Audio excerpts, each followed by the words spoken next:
The Demogorgon certainly is a killer that you can select in the game. Okay, that's kind of rude. The Demogorgon isn't a terrible killer in the game. In fact, they're incredibly balanced, and we actually want that in the game. It's just that, in my opinion, he's a worse Springtrap. But regardless of how good or bad the killer is, they are still incredibly fun to play. So with that being said, let's get on to his abilities. The Demogorgon has two abilities, the first of which is being able to place these portals.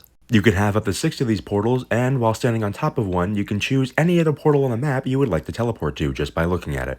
After exiting a portal, you gain undetectable for a few seconds. This means you have map-wide control with the element of surprise mixed in. Because instead of them listening for a heartbeat to see if you're approaching, you're already standing behind them, breathing down their neck and licking your lips. A portal can be in two different states, active and not active. When a portal is inactive, it will be invisible to all survivors. A portal will become active the moment you use it, meaning that survivors can now see the portals and even close them after a short period of time. If you charge Shred on top of an active portal, all other active portals will now mark nearby survivors with Killer Instinct.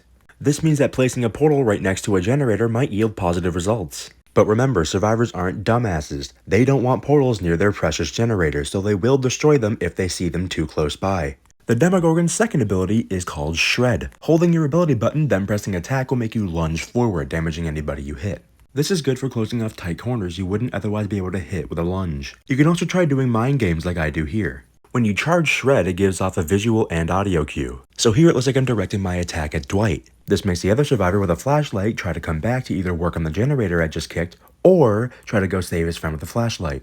Instead, they just accidentally close the distance between us, giving me a free hit. Just because you're part of a hive mind doesn't mean you can't be your own Demogorgon. Who gives a shit what Vecna's telling you to do? Do what you think is right. But that's about it for their abilities, let's get into their perks. The Demogorgon's first perk is Surge. Whenever you put a survivor into the dying state with a basic attack, all generators within a 32-meter radius will instantly explode and start to regress. This perk, ever since it came out, has always been a very strong pick because it allowed you to apply pressure without even having to go to a generator. I can count on one hand the amount of killers in this game where this perk isn't good on them. The Demogorgon's second perk is Mind Breaker. Any survivor repairing a generator will then suffer from blindness and exhausted. The effect lingers for a few seconds after getting off the generator. This is a big deal because they become incredibly vulnerable doing the one thing they're supposed to be doing. You know that one asshole that waits for you to get close and then activates Sprint Burst before they just bolt away? Yeah, this perk stops that from happening. Their final perk is Cruel Limits. Whenever a generator is completed, every vault location on the entire map is blocked for 30 seconds.